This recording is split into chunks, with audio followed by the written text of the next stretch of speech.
Hello everybody, my name is Troublemaker, still recovering a little bit from the flu, but I have some Wargame, AirLand Battle, beta gameplay for you. Now it's not going to be a good match because, let's face it, I'm in it.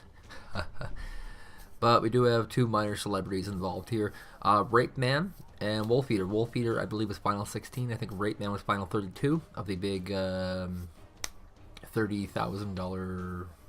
I think that's the total value came out of it. Wargame Cup tournament. So this is Wargame AirLand Battle. It's a separate game from Wargame European Escalation. It's a kind of a sequel in the same sense that Rome Total War 2 is a sequel to Shogun Total War 2. It's a series. And if you're new to the Wargame series, it's a tactical RTS game similar to Supreme Commander, Company of Heroes, or Warhammer 40k Dawn of War, in that it's tactics. You capture points, which will earn you resources, and then with those resources you spend them on troops in order to force the hand of the other opponent. One of the unique features about the Wargame series has been that you've been front-loaded a lot of points, and this is something that is very, very uncommon in most of these types of tactical games. You usually start off very, very tiny and move forward, and so this has been a very interesting niche feature of the Wargame series. And of course, with the original game, Wargame European Escalation, it came with 2 campaigns. There was the original one, and then they added a second one as part of a free DLC. And in those campaigns, it reveals that this is an alternate universe between the years of around 1960, 1970, in which Russia and America are in this Cold War. And the scenario is that the Cold War breaks out into this massive war, and all the countries kind of like jump towards each other's sides. And in the original one, you had 4 countries per side, and you can mingle and mix units based on what you want in a deck, which was kind of neat. And there was something like 300, 400 models, which is a ridiculous number of models, a ridiculous number of units in the game. And they only just recently put up the big balancing patch for the game post-tournament. But they've been putting a lot of developmental time into this, and I've stayed pretty loyal with Eugen Systems specifically because they are very, very good at what they do.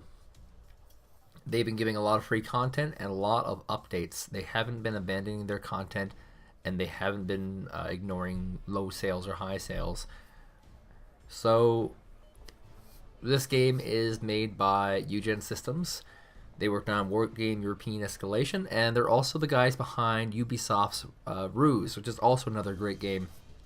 And you can see a lot of Ruse in this game. You can absolutely see a lot of Ruse in this game. There's some huge differences between this and Ruse. And this European Escalation is worth buying right now. AirLand Battle will not be out for another bit. But, I'll throw this in there. However, there are lots of opportunities to get into the closed beta for AirLand Battle. As the beta continues on, people will be dropping out, and they will constantly be looking for new people to refresh their talent. And if you want to get into the beta, I would recommend 2 things. One, add Eugen Systems Focus Home Interactive to your Twitter account. If you don't have a Twitter account, get a Twitter account, add them on.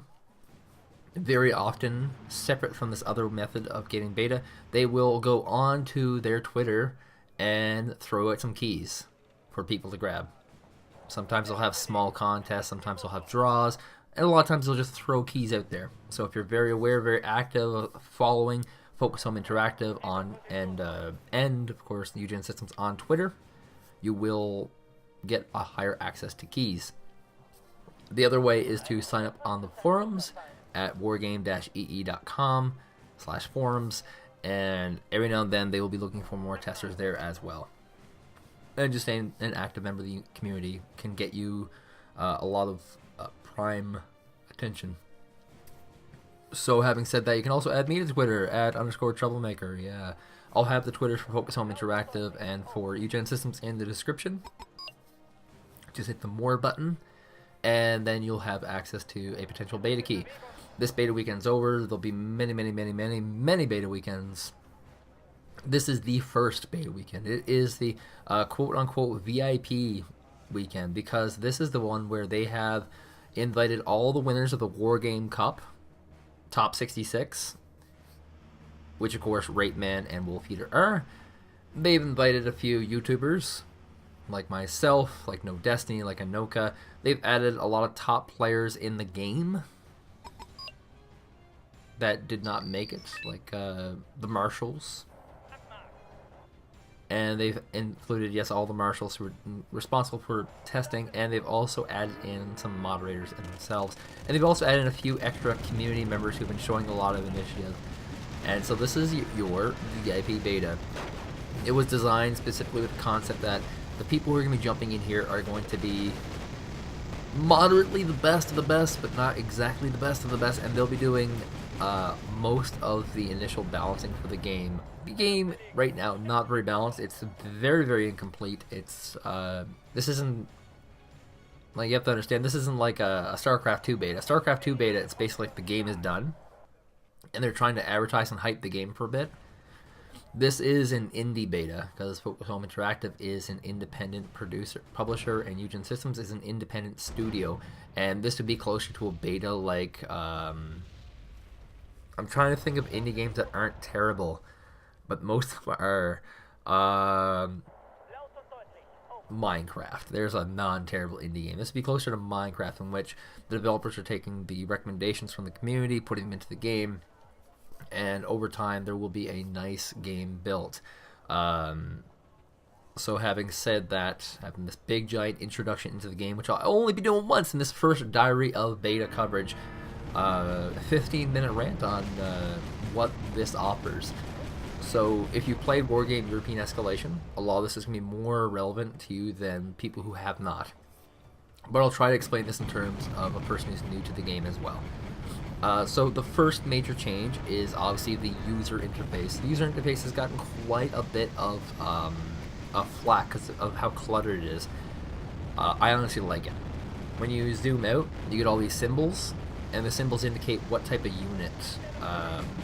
Currently there's no map, which is kind of a huge weakness, but it's a lot better looking, because when you scroll out, now you see what sort of units you have deployed where and whatnot.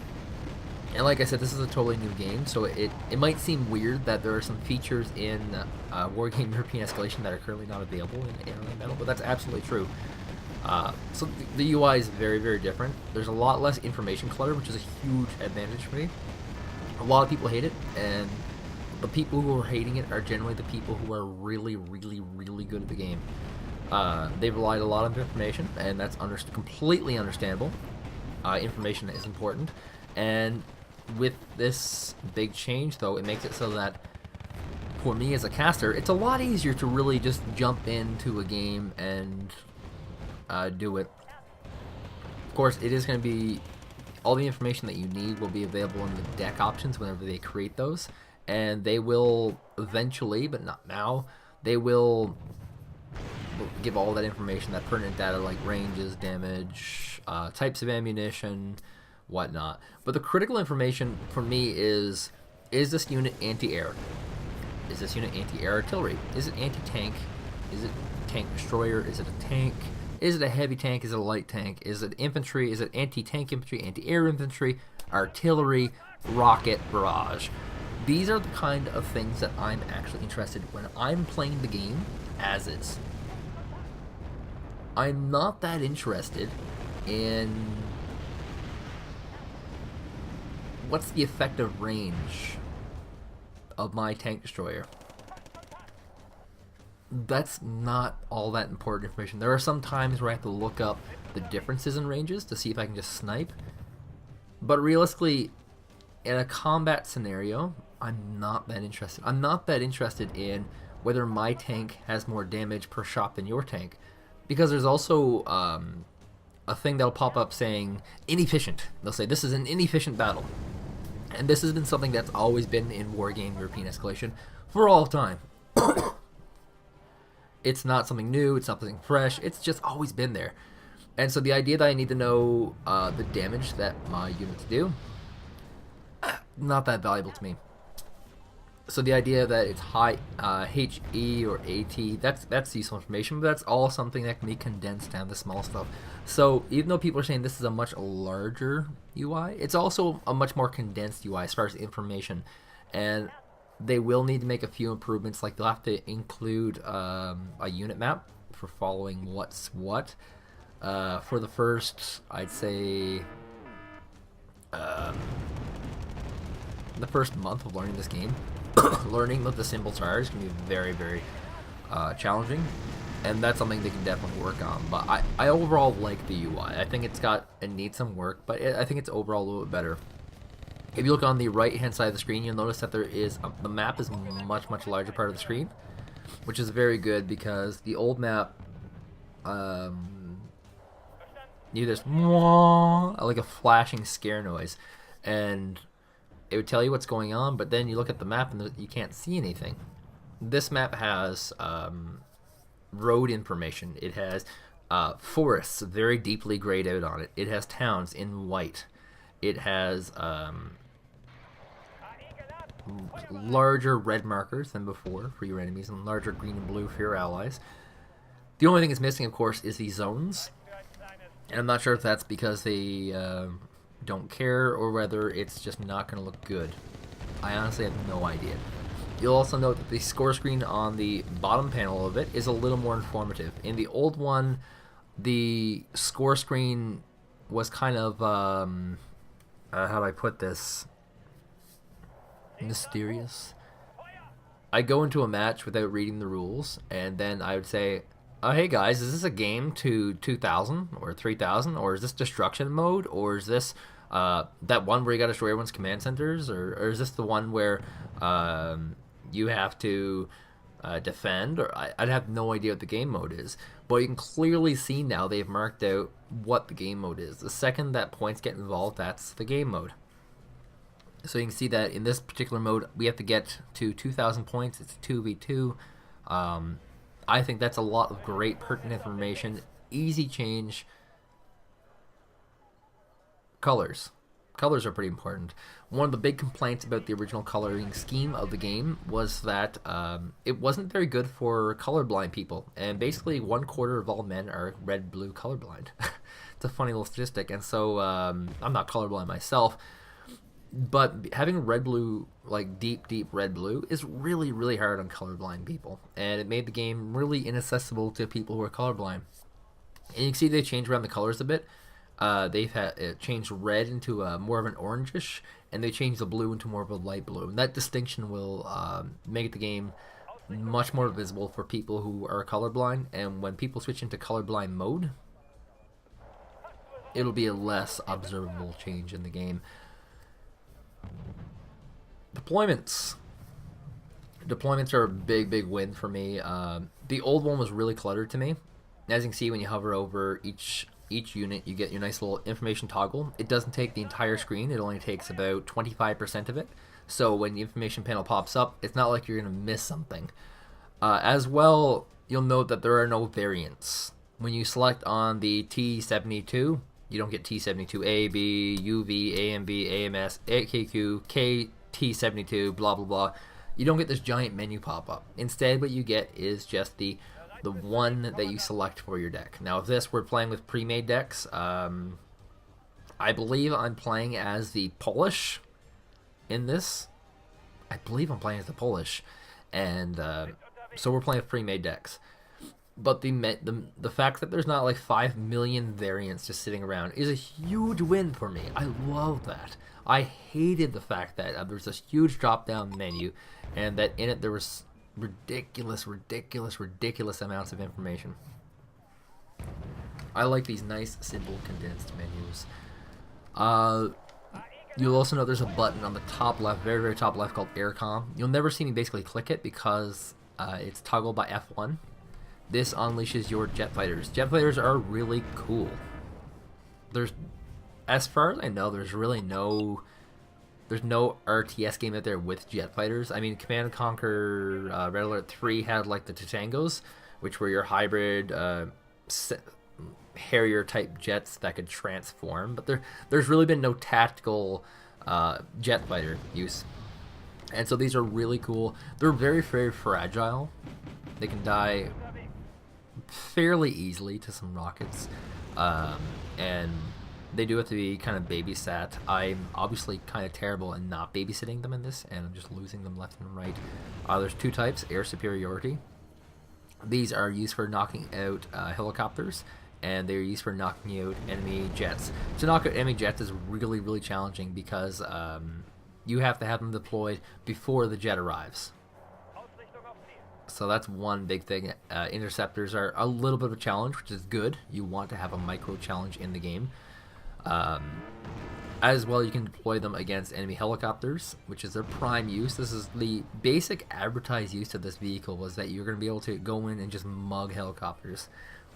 Basically, one of the biggest issues in Wargame European Escalation for newer players was that helicopter all-inning, that is making a whole bunch of helicopters and just rushing in, was too powerful. And it continues to be too powerful, and it will almost always be too powerful in the light of European Escalation. It's not unbeatable, it's just very, very powerful. So that's one big thing to note. So jet's really cool. Will I have any close-ups of any of the vehicles? Well, that's one of the things about this game. If you're not in this mode where you're looking at the vehicles close up while you're playing, it becomes very hard to see things. Sometimes I'll zoom in a little bit so I can get an idea of like individual micro, but not too much. And with this, I think I have a few shots of jet fighters, and I think they die actually while I am doing that. So that's not going to be very good. I'm going to try in the future when I'm playing matches, get a few more close-ups of some of the vehicles, some of the action happening on the ground.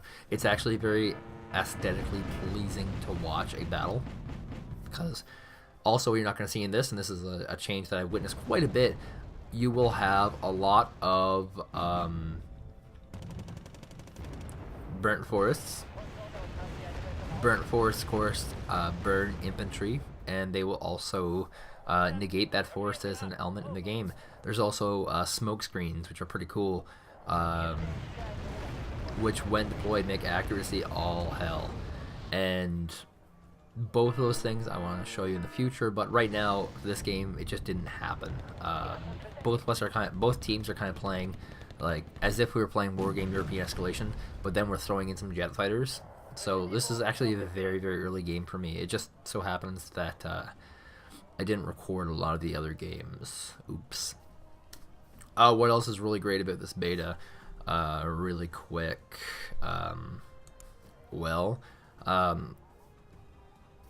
I do like the nationalized decks. I think they're neat. I think they're cool.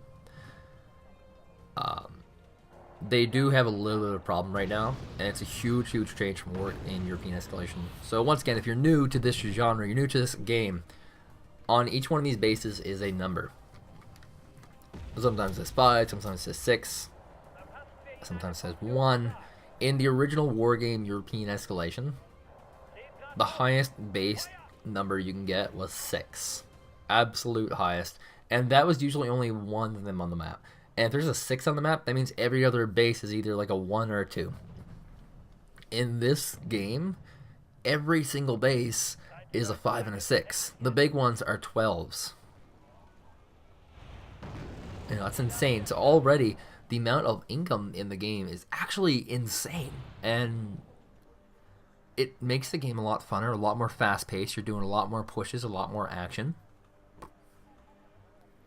And there's little funny things that make sense. For example, on this map, which is called Highway to Oslo, it's modeled after Hell's Highway. The southernmost base, which is where we spawned from, and the base called Bravo, you can see it there, it's got an arrow. Those are both reinforcement points, and that means that these are places that your units can spawn from. In the original Wargame European Escalation, on the Hell's Highway match, what would be the Bravo base was worth 2 or 3 points, and your Alpha base, which is where you start, was worth 1 point. Well, that's not good. The reason why that wasn't good was because every single person did the exact same thing. They abandoned their original base and they went for the fast respawn point every single time. Now in this game, they've flipped that around. In fact, they've made it insanely good to keep your main base. It's now a 5-point base. 5 points every 5 seconds, or however it ends up being, is a killer reason to keep that base. And a lot of people have been playing very, very high points games. You'll note on this map that Wolfeater and Rapeman have dominated the map, and they've taken every single base, including those 2 5-point bases at the middle. They've been completely dominating us economically. But there's one big weakness of this game. One huge weakness, one overstep that this new income has kind of caused. And it's a problem that's pretty easily fixable, but it's one that becomes really annoying early on.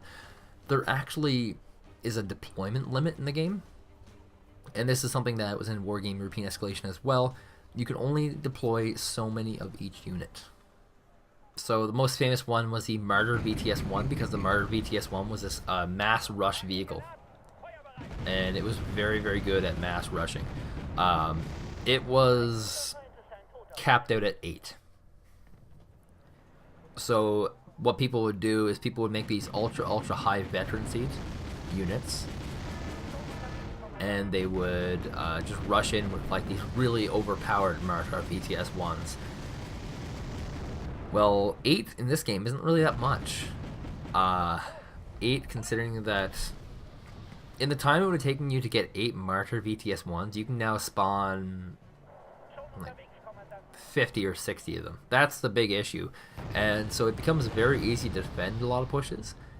It becomes pretty hard to make a lot of pushes, though, because now there's such a huge income gain. By the time your army shows up, he already has this massive army. It's a change that I do like. It's a change that needs some work, though. And it does make for some interesting battles. There are some pretty imbalanced maps. The maps are not finished or totaled yet. They will eventually get completely done, but for now, you know, we're looking at some moderate maps, and there's some wonky maps where one team will get access to a 12-point base and one team will get access to 2 6-point bases. They're close by, and that's roughly balanced. The only downside is that one team has to blow 140 points for command armor on one, and the other team has to blow command armor on 2 command armors for 280. So it's a small imbalance, but that's stuff that's easily fixable. Veterancy gets a huge change. If you were a fan of the old veterancy, you will be crying. If you hated it, like I did, you'll be relatively happy. The new veterancy is basically something that I suggested. I don't know if they did it because it's just my opinion, but it's something that I've been suggesting for quite a while. You shouldn't be able to buy veterancy. And this is a huge thing that I've always felt. I felt that veterancy should be something that was earned. And so with the new veterancy, you can't buy it anymore. You have to earn it over time. And that's a pretty massive change to the system. Vetting out units was a huge balance problem in the old game. If you were to use veterancy on a unit, this would increase their stabilizers, as in they take more damage before they have various effects hurt them. They would be more accurate, and they would also, what else did they do? I think that was the 2 big ones, but that ended up being a pretty big deal because a lot of people end up using these very heavily armored units with mass stabilizers, so that way when they pushed, a lot of the crummy effects like stun, just hit my monitor rolling too. I am watching my own game, by the way. Stun would affect less frequently. They would rout less frequently. They would lose fuel less frequently. All these sorts of things would happen less frequently, and this is a huge deal. Absolutely huge deal. And so when they put in the veterancy being bought in the first place, they kind of shot themselves in the foot. When they buffed it, they really hurt themselves. And so now they've kind of gone to the system. I really can't think of a game that has veterancy in it off the top of my head. I know there's quite a few. trying to think. I think Company Heroes actually has veterancy in it. And so now it's going to be modeled something a little closer to that. And that is, I think, appropriate. It's great. It's a huge win. And basically, veterancy was something that should have been earned all along. That's a no-brainer to me, and I'm happy they implemented that. So, yeah. Obviously, there's a lot of work to do. They're going to need more beta testers. I will guarantee you that. Beta testers generally kind of fuzzle out after a while. I mean, they invited probably about 500 people to this beta, and there have been a lot of dead times. Like I work when the Slavic community is playing, and that would be like Eastern Europe.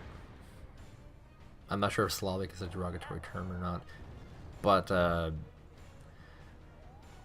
so they'll be needing a lot more American testers, and you know, they've been doing pretty good so far. But if you're interested in being in the beta, definitely sign up for the Wargame European Escalation channel. Well, yeah, you can sign up for their channel too. Sign up for their forums, wargame-ee.com/forums. If you don't have their game yet, definitely buy it. It's worth your purchase. You'll get your money's worth. There's a huge, massive community of people playing. You can get games at any time of day. It's a very large, vibrant community. Sign up for their Twitter. If you don't have a Twitter account, get a Twitter account. You can add me _troublemaker. You can also follow them on Facebook. This gets you less. I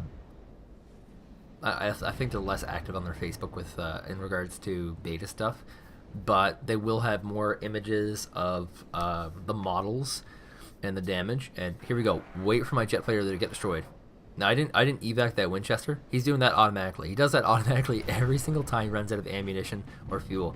And so I zoomed in, and it's like, oops, I lost the fighter.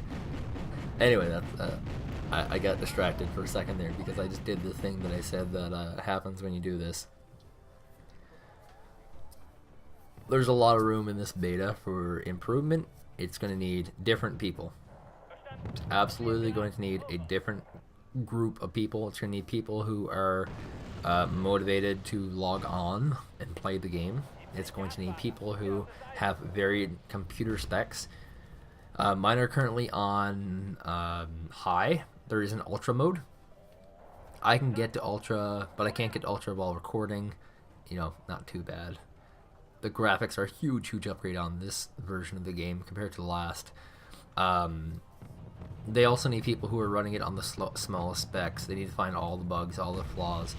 They don't have a tentative launch date, so this thing could be in beta for, you know, a month, 2 months, 3 months.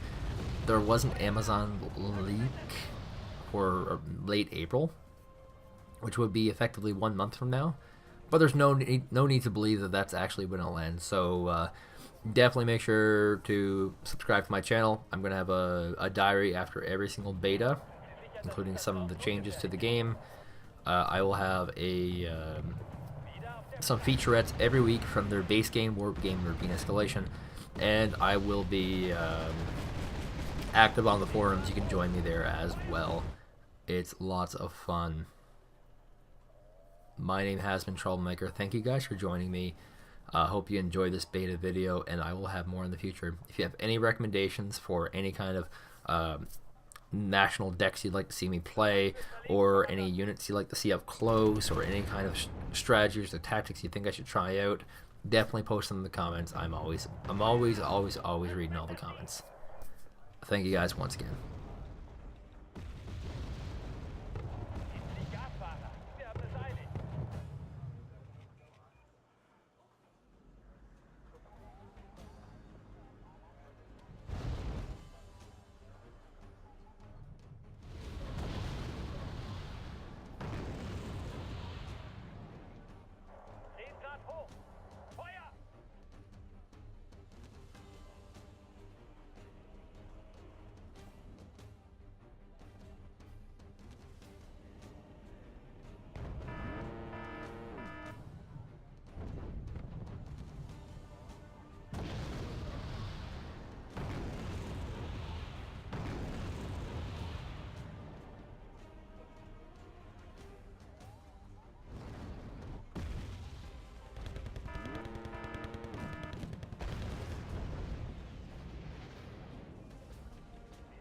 savez.